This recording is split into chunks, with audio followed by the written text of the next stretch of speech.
Hello, everybody, and welcome to this episode of Tales from the Fog. I am your host, Casey, and with me once again is the amazing and wonderful Veronica. How are you doing today?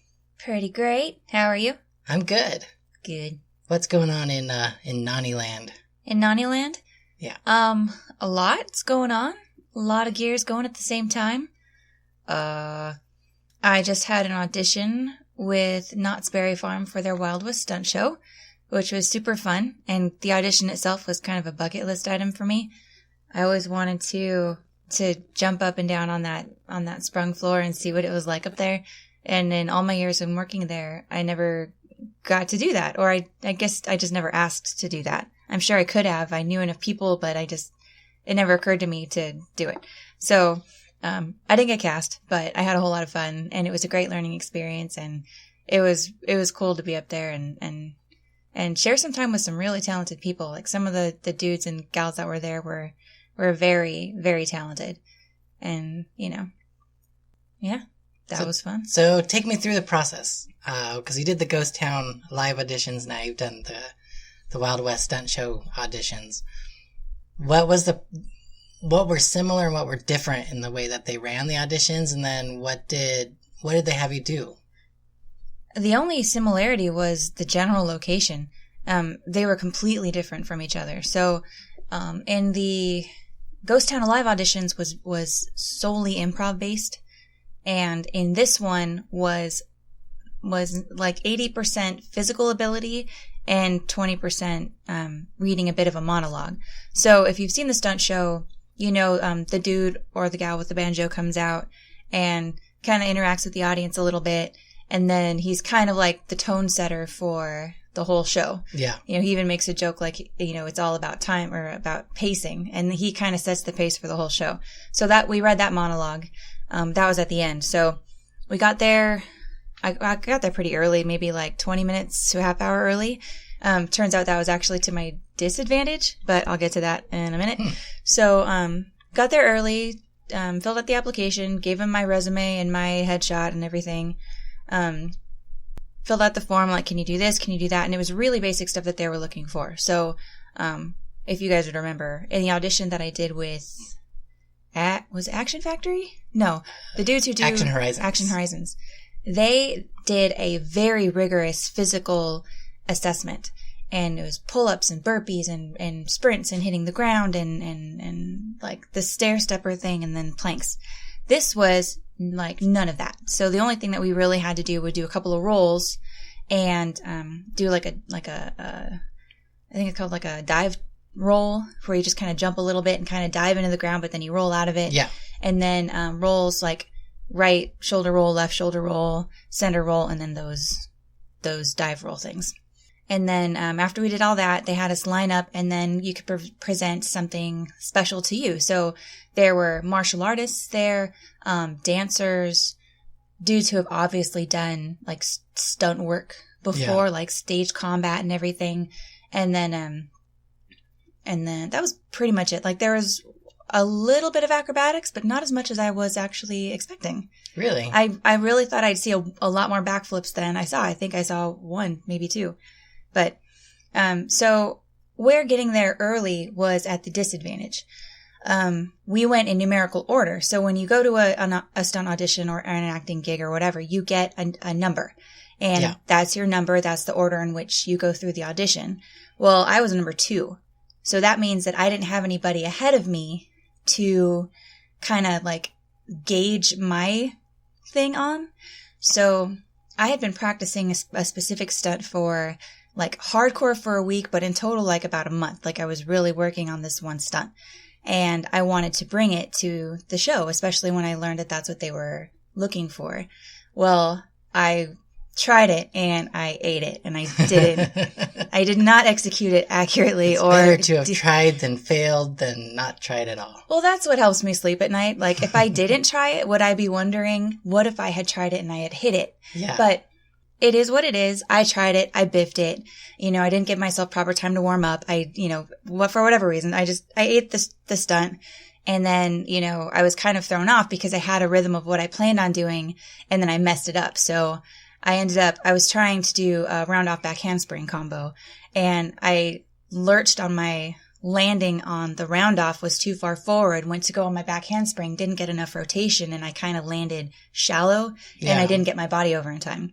So I ended up coming down on an elbow and kind of like flopping my feet down instead of having a nice clean back handspring. Yeah. So I was close, but obviously I biffed it and it looked awful. It was really embarrassing to be like, wow. And like, I have tumbling on my resume for a reason, and I totally just looked like an a-hole messing up my stunt. But if it was me, I would have landed on my face. So I think you did a little better. you know what? I tried, and that's really all that I could have done. So, I handstand, I walked off the stage, which to me was really impressive because I never do handstands or walk on my hands. And I actually walked a pretty good distance. That's cool. Mostly out of embarrassment. So I just walked up the stage. I'm like, well, that kind of sucked. So, and then people are going through, showing off their stunts and everything. And there was one other gal who showed up, and I'm thinking they want to hire 2 to 3 girls. Only 2 girls showed up. Like, my odds are pretty good. Well, they were up until that botched back handspring. So the other girl comes up, throws a couple kicks, and then just does cartwheels across the stage. She got hired, and I didn't. Wow. So lesson be what it is, you know, swing for the fences, even if you don't have the ball, or, anyway, I don't know. Yeah. But it is what it is. I got to learn, some cool, a little bit of a sequence as far as like throwing punches and taking damage and footwork and everything. And I got to see, I mean, it was a fun way to spend the morning. Don't get me wrong. I mean, I was obviously bummed that I didn't get cast, but there's always next time, and there's always places to improve and get stronger and better. And, the next time something like this comes around, I will have a back handspring that's pretty damn solid. So yes, I can whip that out next time. So yeah, nothing like the Ghost Town Alive audition. That's cool though. Yeah, but it was a lot of fun. And if anyone's out there who like stunts are your thing, or you're thinking about it, physical fitness and having a couple of tricks in your back pocket and just showing up, smiling, have fun. They'll remember that, even if you don't get cast. Yep. You have to try. And the more auditions you do, the closer you're going to be to getting cast. So, I mean, just check them off. If you don't get it, go, you know what? It's not mine. Take the next one. Yep. And the next one and the next one. Never stop. Just always have to keep trying. You always have to keep trying. So, yeah. What's new in the world of Casey? Well, I went to Sky Zone, and the lovely Veronica taught me how to do a dive roll. Yay! Which was awesome and fun. And then I've been helping a slider with, for those that don't know, I used to do snowboarding, and there's this trick that I used to do called a barrel roll, and I've always wanted to see a slider do it, and I could never get close to it because when I jump, I just don't have the height, from that position. You're jumping from down on the ground on your hands and knees, and you have to get a ton of air to do it. And so there's this new kid that hopefully will be part of the Decade Brigade. Crossing my fingers. He's really good. That I was like, let's start practicing. So I kind of started him on the path of like knowing how to move his body in order to do it. And then we went to Sky Zone with the trampoline park so that we could really like just get into the mechanics of doing the barrel roll without having to do the running and the sliding with it. And so with just doing that, I actually hit it twice, like cleanly twice, which was surprising. So the mechanics are there. It's just, can we put it together with sliding and running and into it and the jump and everything? Yeah, the trampoline park is a great place to try those bizarre, stupid things that you're like, oh, what would be cool? And usually those thoughts happen when you're at practice, and it's harder to just go try it because, it's concrete and there's really not much you can do if you mess up. But I'm a huge advocate for alternate training. So I love the trampoline park. And we went last week because I was prepping for auditions. I went on Tuesday and Thursday, and I had a couple other brigadiers and potential brigadiers there as well. And he was working on, because when you're on the trampoline, it's like time kind of slows down. You're able to be in the air longer. You can really think about where your body is, where your momentum is going. And, you're really able to dissect those tricks into something that you might be able to put into that split second. When you jump, I mean, jumping when you're sliding is hard enough. Yeah. Now you're adding a completely new element to it. And we have a slider who can do a barrel roll, but it's not the same orientation as this barrel roll. He does in what they call in the snowboard world as a cork. So it's an off-axis barrel roll. So basically when you jump, you're turning your body 90 degrees and then rolling over, kind of like how a dog would roll over, I guess. It's that same orientation. Same orientation. Yeah. You're traveling north to south, but your body is facing east to west. Yeah. And so what we're talking about as far as like doing an actual barrel roll is keeping your body straight in the position that you're sliding and just doing a roll, but still keeping your body in alignment to the direction that you're moving. Correct. So like if you say, like if you've seen an audience, you've seen a Decade Brigade show, consider like where we start as south and where you're heading is north. So you're facing north when you're jumping. Yeah. You would be facing north while you spin around your body in the air. So you jump, rotate over yourself. Like think of like a barrel roll in a plane. And then you're always facing that way. So there's no need to change your orientation in the air. You're simply, yeah. You're pulling, your momentum to kind of rotate the way that you'd rotate if you just jumped up in the air, pulled your shoulder over, looking over your left shoulder or your right shoulder, and then you spin around. It's like that, except your head is still facing north. Yeah. And ideally, you go around a full 360, come back to earth on your hands and knees, or at least on one hand and one knee, and complete the rotation on the ground. Complete it, yeah. So, but it makes it a lot close. It makes it a lot harder than like what the cork roll would be, because with the cork, since you're also turning your body, you have a lot of your body mass weight as you're turning it to help you with the roll. Yeah. With the barrel roll, it's all in your rotation with your body. Like all that rotation just comes from the mechanics of you moving your body. It's that ability to just like, it's basically like a spot turn, like you're snapping around super fast. And like ice skaters do it. Like once they leave the ground, they, kind of look over one shoulder and you pull all that weight off to, aiming at the side that you want to spin towards. But it happens so fast and it has to happen so efficiently. And you're at a disadvantage because you're sideways. You're like, parallel to the ground when this is happening, and you've got all your gear on. Yeah. So it's not like it's just your own clean body line. You've got all this stuff. Yep. And you're jumping probably over something or over a person or something. Yeah. So it's a complicated stunt. You have to learn it a lot of times. So you learn it without doing anything. Then you have to relearn it sliding. And then you have to relearn it again once you have all your costuming on, because that can completely change the dynamic of what you're doing. Yeah. Yeah, so, when we said that we were leveling up the stunts, like, this was no joke. Like, this is a serious stunt. Yeah, if you biff it, it's a pretty dangerous one. Like, you could really get hurt. It could hurt. Yeah. I mean, I'm confident that our sliders could take a fall because they, were pretty good at hitting the ground, but I think that it would hurt. Yeah, well, I can say after the trampoline park, I don't remember how many times. I tried it enough to where I got dizzy and I had to sit down because I was afraid I was going to puke. And the next day, my hip that I was landing on most often was pretty sore. Oh, yeah. There's like some sort of beautiful relationship between age and pain felt after you go home from the trampoline park. Whereas the older you get, the worse it is. Yep. And it hurts for days.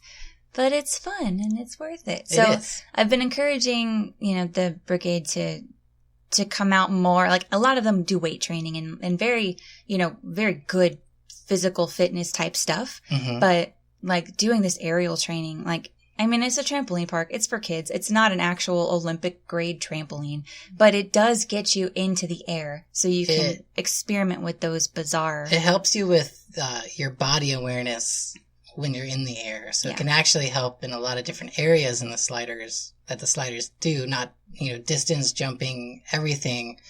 It can kind of help, just realize what your body is doing. And maybe if you notice something a little weird, you might be able to fix it and get an extra person or two under your belt, when you're doing the distance jumping. Yeah.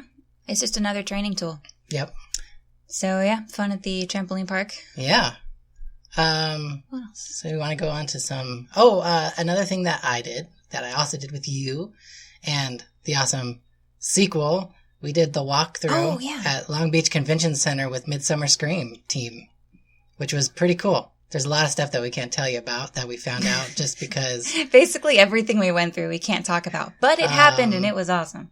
Let's see. Oh, what they did announce since the last time that we recorded was the Tower of Terror panel, where they're going to have the creators of Disney's Tower of Terror attraction on hand to tell you all about making the attraction, and maybe even Guardians of the Galaxy Mission Breakout as well.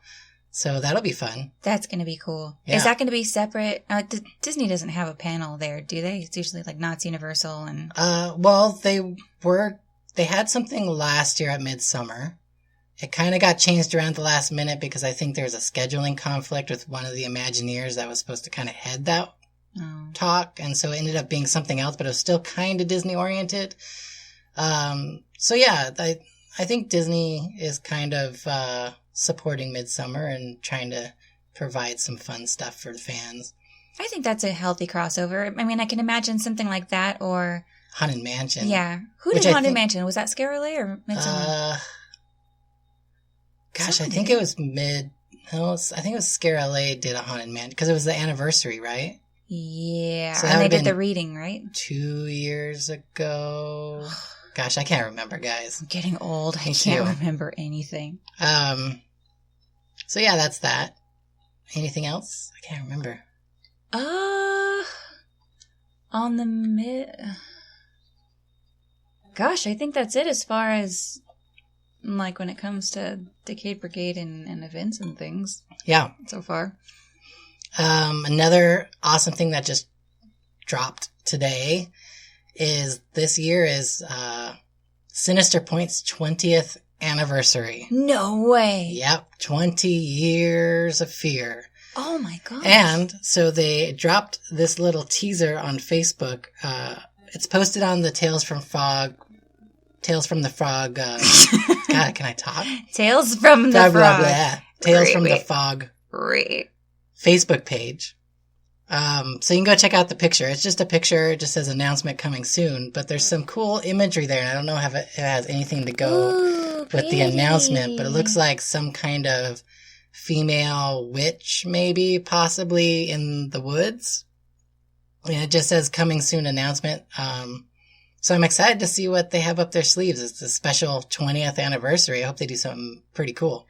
You know what? This looks like an old picture of Angelique and Nemeth. She's a belly dancer that's been around for like 40 or 50 years. Yeah. It totally looks like an outfit that she wore back in like the 90s. Yeah. It's very like a Morticia Addams style dress. It's pretty cool. So that's intriguing. Whatever it is, I'm intrigued. I can't wait. Jeff, if you're listening, shoot us an email so we can set up a time to have you on the podcast again. 20 years? Dude. 20 years, yeah. Isn't that insane? Awesome. Now, I worked with Jeff a long time ago. So for those before it was Sinister Point, he did a haunt. I can't remember if it had like a company name or it was just like an independent haunt. It wasn't a production like Sinister Point thing. But he had a haunted house down at the Spectrum in Irvine, I think. Sounds familiar. And so I helped him out down there a couple nights scaring. And that's when I first met Jeff. And then, and it was funny too, because I was working Halloween Haunt at the same time, but they were open a couple extra days that Haunt wasn't that year. And so I was like, oh, what the heck? I'll go and scare with you. Nice. And so that was fun. That's why you're in like the back pocket call sheet.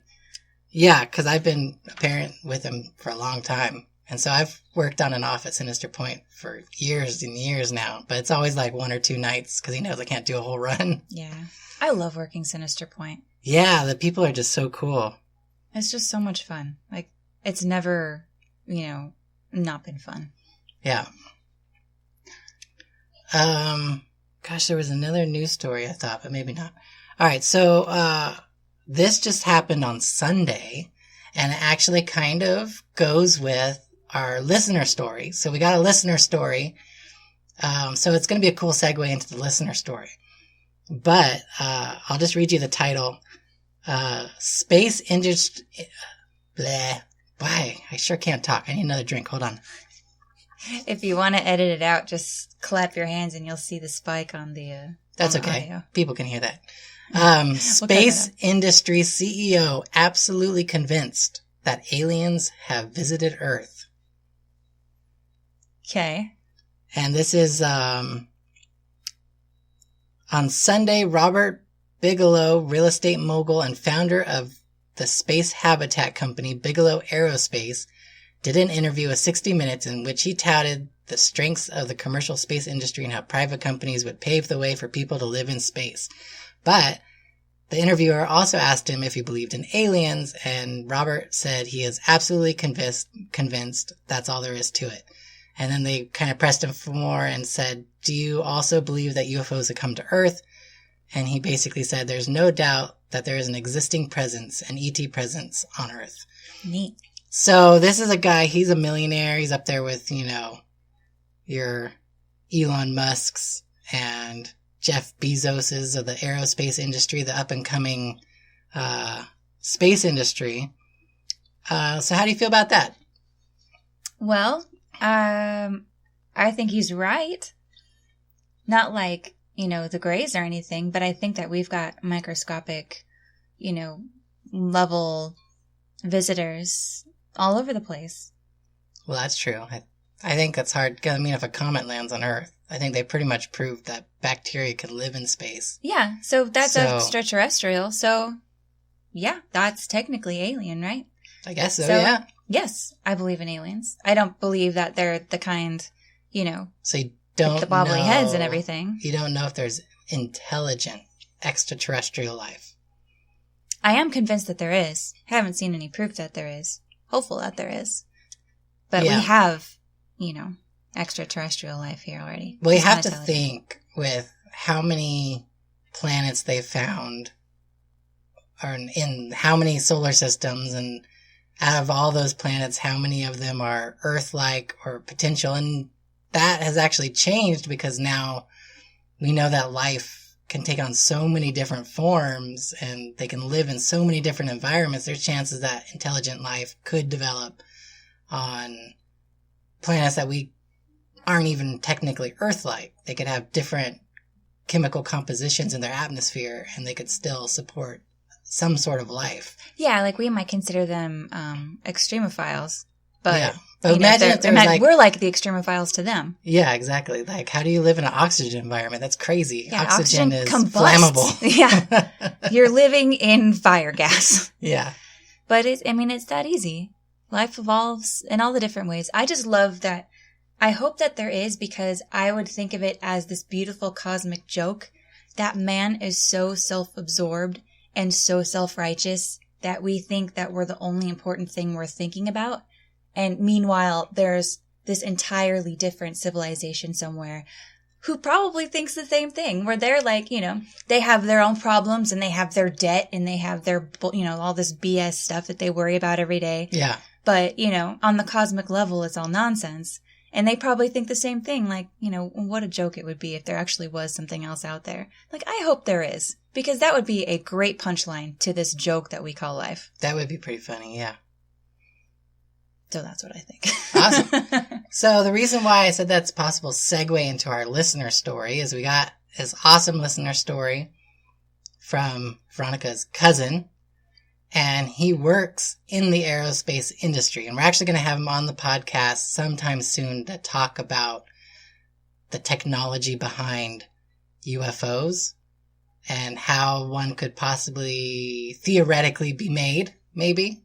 Because he's like that smart and he works on crazy things like that. So maybe he can theoretically tell us how something like that could possibly work. Who knows? It'd be really interesting because he is really smart. Yeah. Like, I feel dumb often talking to him. And there's a lot of stuff that he can't talk about. Yeah, because we've asked him stuff. Because I remember there was an article. There was this article about something about a satellite that could disrupt internet connections in foreign countries. It's sort of like to punish or to disrupt their communication abilities before we wanted to attack them, or if we just wanted to, like, let's say North Korea, like when they hacked Sony and we're like, well, we're going to get you back, so we're just going to shut down your internet. Like, basically, like, the story was we have satellites that could potentially do that. And so I asked him, hey, did you see this article? What do you think about that? And he's like, I can't really talk about that. So there's stuff that he works on, a lot of that kind of black top secret stuff. That I wonder what his clearance level is. Can we find out what his security clearance level is within the government? I don't think he's even allowed to tell me. Oh. Like, it's pretty classified. He's in charge of a lot of stuff. He has been in charge of a lot of stuff. So it's, his responsibilities have shifted since, like, he got made fellow, which apparently is like a really big deal. Yeah.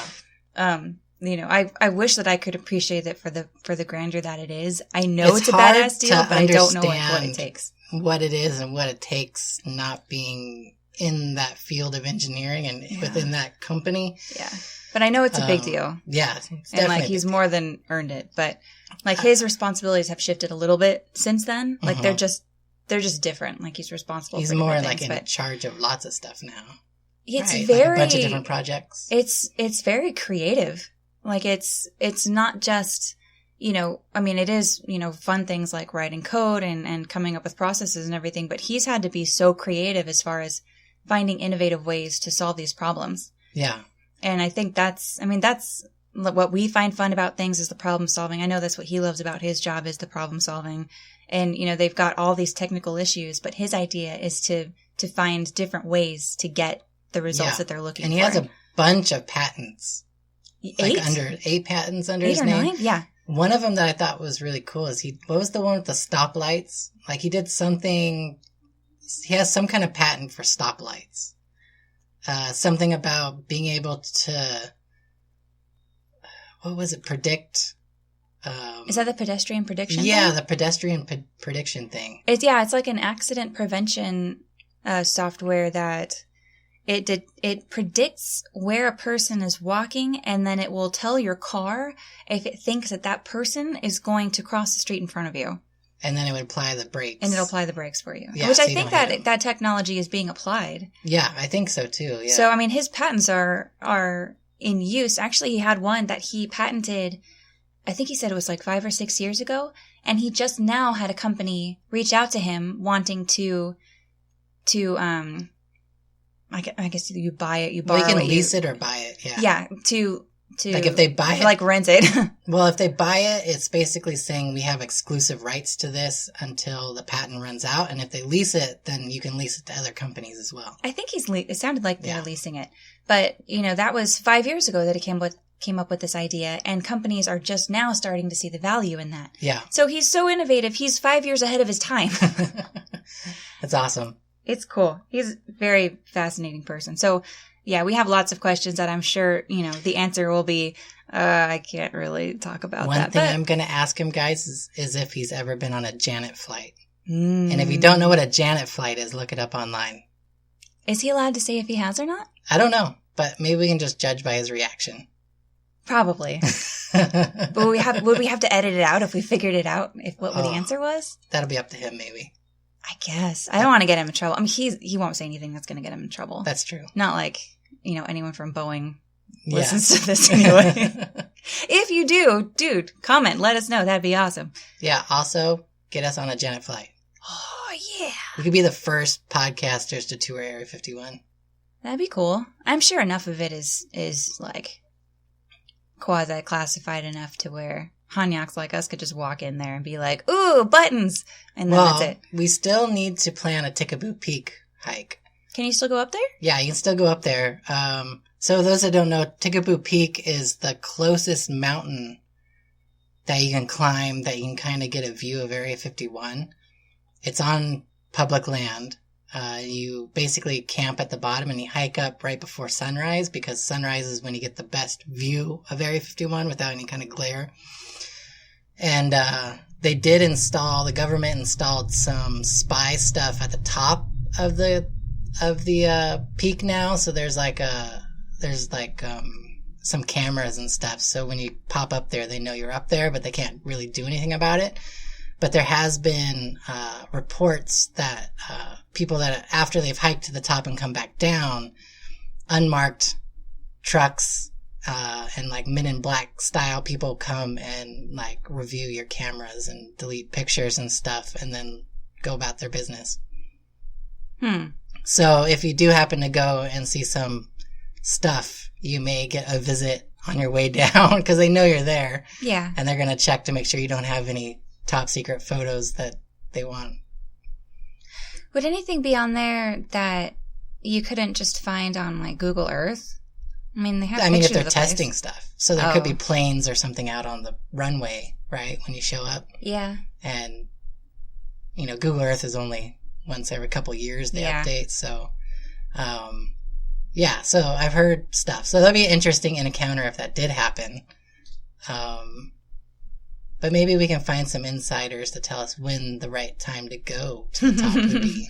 So if you're an insider, we won't name you or anything, but just tell us a good date to kind of go. We can have them on the podcast. We can have them talk like there's more and more stories. Yeah, totally. Oh, that'd be so great. We'll make them sound like, what would be a good sound?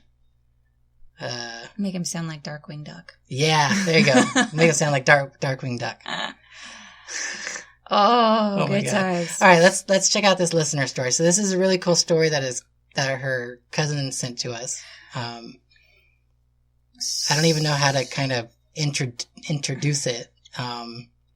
So my cousin Jim does a lot of traveling for work, and in one of his travels, he was able to take a couple days off and visit his brother, who he hadn't seen in a long time.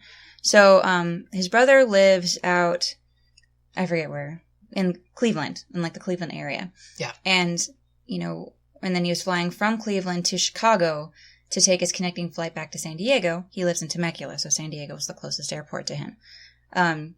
So it was kind of weird that he was on like that particular route.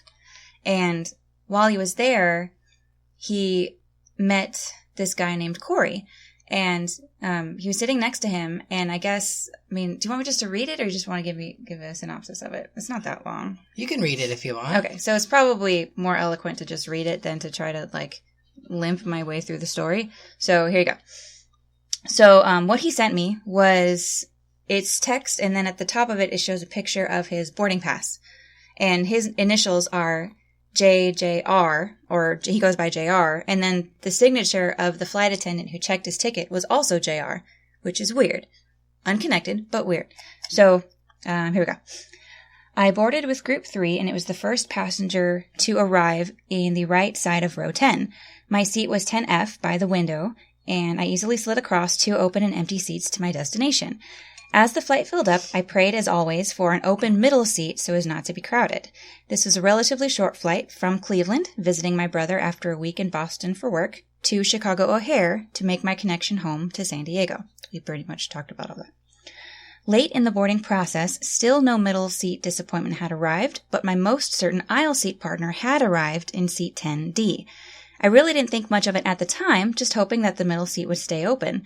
When the flight attendant announcement finally came that the boarding was complete and the aircraft door was closed, I breathed a sigh of relief and celebrated our open middle seat. I lifted the armrest claiming at least half of 10E as mine, and I placed my book and my phone onto my half of the middle seat, immediately taking advantage of the extra real estate gifted to me by United. Go United. Yeah. Apparently they got something right. A redeeming quality. My aisle partner in 10D almost immediately commented on my book, Tipping Point, Gladwell, great book. I'm Corey, by the way. And he extended his hand for me in a handshake, which I accepted. Have you read it? I asked. And we chit-chatted about the book a little, and then I said, well, I'm almost done. I'm hoping to finish the book on my journey home today. Somewhat shutting him down, perhaps clearly not an invitation for a long flight conversation. Well, nice meeting you, I said, awkwardly shaking his hand, again over 10E. All this maybe while we were still taxiing on the ground in Cleveland. We eventually took off, and I noticed him as I read, a tall, slender black man, young with a shaved head and immaculate appearance, conspicuously dressed in turquoise gray skinny jeans, tan boots, soft reddish and white print shirt with a white print collar, underneath a perfectly fitting soft blue-gray sport coat. He sat with his knees clasped tightly together, white earbuds in his ears, and swayed exaggerately to his tunes, his eyes closed and his head tipped back. For most of the flight, I read my book, and he listened to his music. At one point, he got up to use the restroom, and as he walked forward from row 10 toward the first-class lavatory, his very feminine walk and mannerisms were apparent. I thought, he's comfortable in his own skin. He definitely owns it. Maybe halfway through the flight, I had read enough and was getting some eye strain, so I put my book down conveniently in the middle seat. Corey was still listening to his headphones, but he seemed at times a little agitated. I thought it might be that the flight was a bumpy one with recent weather in the area, and I was far more nervous about flying today than I normally am. I can be a bit claustrophobic, and I don't like flying in the clouds for long periods of time like this. I want to see the horizon and know that the pilots have good visibility as well. Fun fact, Jim could probably, fly any plane that he's put into. So he's very concerned about what pilots, are doing. I was looking out the window when Corey tapped me on the upper arm to get my attention, and he asked, "Do you know a Betty?" I must have looked puzzled and maybe mumbled something. He quickly clarified, "I'm a clairvoyant. Do you know a Betty who passed?" I looked at him for a second, and he added, "She has round hair." This was an accurate description of my mother's mother, Elizabeth Betty Von Riley, who, the few times that I saw her in the 1960s and 70s, did have a quite spherical old lady hairdo. Corey seemed relieved when I told him that my grandmother Betty matched this description. He asked, she was from the country? He said he heard an accent of some kind. I told him that she was raised in the country on a farm upstate New York, and she did talk with an accent. He told me that he just kept hearing Betty, Betty, Betty, Betty, Betty, Betty. And he said that she just wouldn't take no for an answer and that he insisted on talking to me. That sounded just like my Grandma Betty, who was a proud Taurus, the bull, charging ahead and never taking no for an answer. He said Betty was telling me, "Everything's going to be all right, don't you worry," Corey said. "Whatever it is that you're going through right now or in your life, Betty says, don't worry, everything's going to be fine." I told him that I wasn't going through anything major and that it was just my being overly nervous about flying today, and he reassured me. Betty says, don't worry about a thing. After a pause, Corey asked, "Do you know a C? A hard C? Cull?" I tell him my father's name was Clyde, and he immediately rats. "Yes, Clyde, that's it," Corey tells me. "He's more mellow, measured, and very proud of you. He says you're so smart." And then Corey started talking about a big woman who had a more southern accent. I told him that my father's mother, Maud, was very large and lived in Missouri, so, likely to have an accent. Truth is, I only ever met Clyde and Maud once or twice when I was very young, and I don't remember much about them, only snapshot memories for me now. "Oh my God," he exclaimed, "so many people are trying to push through. So many people want to talk to you." There was a long pause while Corey listened with his eyes closed. "Did your sister pass away?" I told him, "Yes, she died young from a drug overdose." He told me that he was having trouble seeing and hearing her, and asked me to ask her, in my mind, to come closer to him. And I did, and he asked my sister to move closer to Corey. Another long pause, and he said, "She is so emotional and apologizing. Sorry she has not been there with you physically, but she's been following you every step of the way." Corey wiped tears from both of his eyes, clearly feeling the emotion that he was seeing and hearing. And again he told me she was just so emotional. Several times Corey said, "I'm trying to close the door, but oh my God, so many people want to talk to you about something." He said, "The big woman is back. She wants to tell you everything's going to be okay. Don't you worry, everything's going to be okay." Once Corey was out and had closed the door, he was talking about his gift for the rest of the flight. He told me more details he remembered. He said, "Wow, your sister has long, brown curly hair like the 1970s. He motioned with his fingers pointing upward in a rotating movement, from his ears past down his shoulders to show me her curls. And he asked, "Do you know what I mean? Like Farrah Fawcett?" "Yes," he exclaimed, "exactly like Farrah Fawcett hair." He recounted Maud saying everything's going to be all right, mimicking her accent for me the best that he could, and Corey said, "Betty, Betty, Betty," many more times before the flight was over. I asked him about his gift, very curious, of course, from my technical engineer's perspective. He told me that he didn't really consider it a gift, but really more of a capability. I was interested to learn more about him and his gift, how long he'd had it, etc.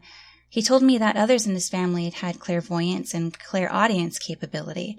He again said it was a capability, like a muscle you can exercise, I told him, state versus trait. and that he was telling me that it's a trait that everyone has, but very few people ever bring it up to a heightened functional state like he has. Even as we talked, he kept interrupting with, "Man, Betty, Betty, Betty." He told me that he had only recently began to get more serious about working to hone his clairvoyance and clairaudience skills. He realized that he can really help people, and it was something of a calling for him. I got the sense that he really was just coming to grips with the potential and power of his gift/capability and how to do good with it. Corey told me that he had actually missed his flight earlier this morning. He woke up late in a panic for 2 minutes and then felt calm and purpose about it. He wasn't supposed to be on this flight with me. He also said that the gate agent decided to move him from economy in the back of the plane up to the business class row 10, likely so he can get off the plane quicker to make his connection. His ticket wasn't supposed to be in row 10 with me, so indeed some serendipity for us to meet here in row 10 today. Corey said that he knew, and he could tell immediately when he sat down next to me, that there was so much energy right here, in quotes. He told me about growing up in the Jehovah's Witness church, which did not embrace his uniqueness and feminine persona, and about his perspective on sexuality, which made me a little uncomfortable, as people on the plane could obviously hear. He has a very feminine mannerism, but a deep projecting voice. Yeah. Yeah. We also talked about his job, he's a photographer, and how he relates to his gift. I apologized and told him that I'm still calling it a gift, even though he prefers to call it a capability. He told me that when he sees people, they come to him as photographs, which help him keep dates and time frames for when the person was alive. Brown sepia tone being the oldest, then black and white, and then color for people who were alive most recently. He said other clairvoyants have told him that this is a unique way of relating his gift to photography, which he knows well. I told him about my friend Elise, who owns a successful photography business in New Jersey. She does headshots, by the way, and I guess Nice. Jim's going over there to get his headshots done with her. I mentioned that I had stories of the police using people of his type of gift to help find missing persons, etc. He said other clairvoyants, have told him that a huge break will happen for him this summer, in July or August. I gave him my business card and we were off the plane. He told me that he lives in Cerritos now, recently moving down up here from Laguna Niguel. He gave me an enormous hug in front of the big flight information monitor board and then ran down the terminal to catch his connecting flight to LAX. So that's the story of how I met Corey. As an engineer working with innovation, I'm more open-minded than skeptical. I can offer no alternative explanation for what Corey was able to share with me other than his gift must be real. Someone more skeptical would ask, did he ask you for money? And the answer to that is no. He didn't ask me for anything. He just heard, Betty, Betty, Betty. That's awesome. Isn't that Such amazing? a good story. Sorry, it was a little longer than I remembered, but... Well, that's okay. But I wanted... Interesting thing that most scientists and engineers and people that I know that work, I have a friend that works at JPL and stuff, they're very, very skeptical people. So it's interesting that he has such an open mind. But maybe that has to do with the field that he's in. He's definitely more on the creative side, but he is analytical. He is a problem solver. But he's also, he's very religious. He definitely believes, he's a strong Christian. He has those values, he has those beliefs. So there is a willingness to believe what cannot be proven. Yeah. So that's he true. is super analytical, but he does have that faith. And it's an interesting dichotomy. It is really interesting. And we met for lunch, like right after he sent me this. Yeah. And I had so many questions. I couldn't even put them all together to ask him all these different things. Hopefully I can come up with something for when he's actually on here. But he's faced a lot of death. Yeah. In his life. Some very tragic, very close deaths. But those are the people who decided to reach out. And it wasn't like one of those ones. Remember that show, the Crossing Over? Or that where the guy would just I have an A, a B, a C, and he would just go through and do the logical, where you can see the pattern, you can see how it happens. But this was different. He didn't fish at all. He just heard a sound. And sure, there's probably an Aunt Betty, a Grandma Betty is pretty common. Clyde, I feel, is a little less common. Yeah. And then, did your sister die? Yeah. What?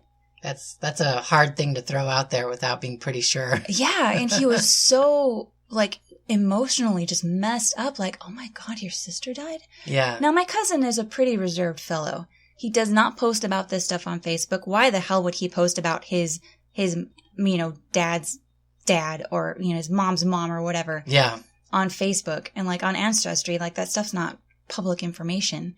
There's no way that this guy could just know about him and know that his sister passed away. Yeah. And know about these people who were trying to get through to him. I'm like, dude, that's a little bit more than coincidence.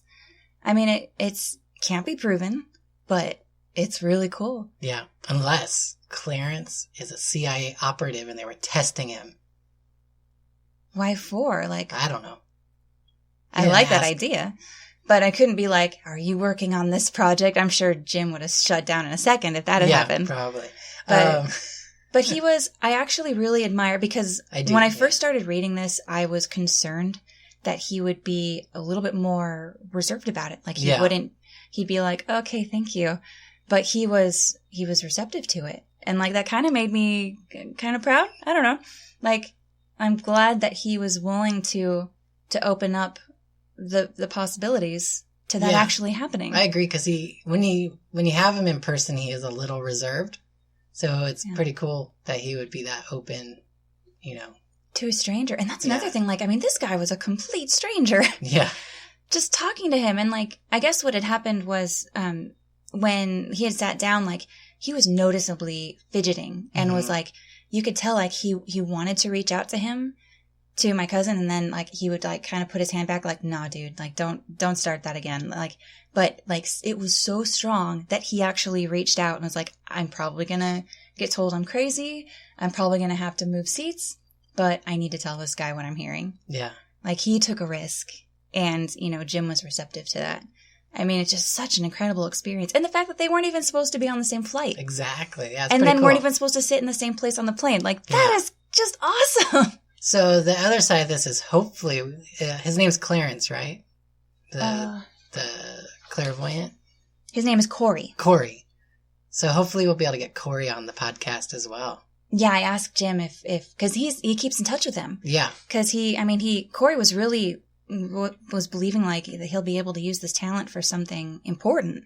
And, my cousin is like, that there's that remote viewing and things, alternate ways that the FBI uses to try to get, like he said, like the missing persons or, solving various crimes. Like, that kind of skill. I mean, if you could really reach somebody, like, what if you can reach someone who just died and was like, oh, it was that guy? Yeah. I mean, it seems pretty simple, but it'd be like that, God, what was that TV show where it was based on a real life person and she worked with the police department and she could like talk to dead people? Was it The Mentalist? Not The Mentalist. I forget. My mom's going to be mad that I don't know the name of this show. She knows what it is. Yeah. It was a fun show. That's pretty awesome. Yeah. I mean, that's just awesome. Like, if that happened to me, I don't think I could have been composed. Like, I mean, he was like, he obviously had an emotional response. Yeah. Especially talking about his sister. And I know that like with my cousin Larry, Jim's brother, like, I know that bothers him a lot. Yeah. And like, I know that Jim, he kind of like kept his cool, but I'm like, if that had been me, I would have lost my mind. Bawling. I would have been crying from, Betty? And like, yeah. I've met her twice, but I love her. Like, I would have lost it. Yeah. But, so maybe it's a good thing that it was him and not me. All right. So if you have a listener story, something cool, like Veronica's cousin or ghost story or anything, send it in, because we love to read them and listen to them. And if it's really cool, probably read it on the podcast. Yeah. And, make sure you follow us on Facebook and on Instagram at Tales from the Fog. Rate us and comment, on our iTunes. So look us up on iTunes. And if you listen to us on Stitcher or TuneIn, be sure to rate us on there as well. It helps other people find the podcast. And anything else? Man, that's it. What a great note to end on. Yeah, that was awesome. People. Talking to dead people. All right, guys. And so until next time, we'll see you in the fog. Bye, guys. Bye.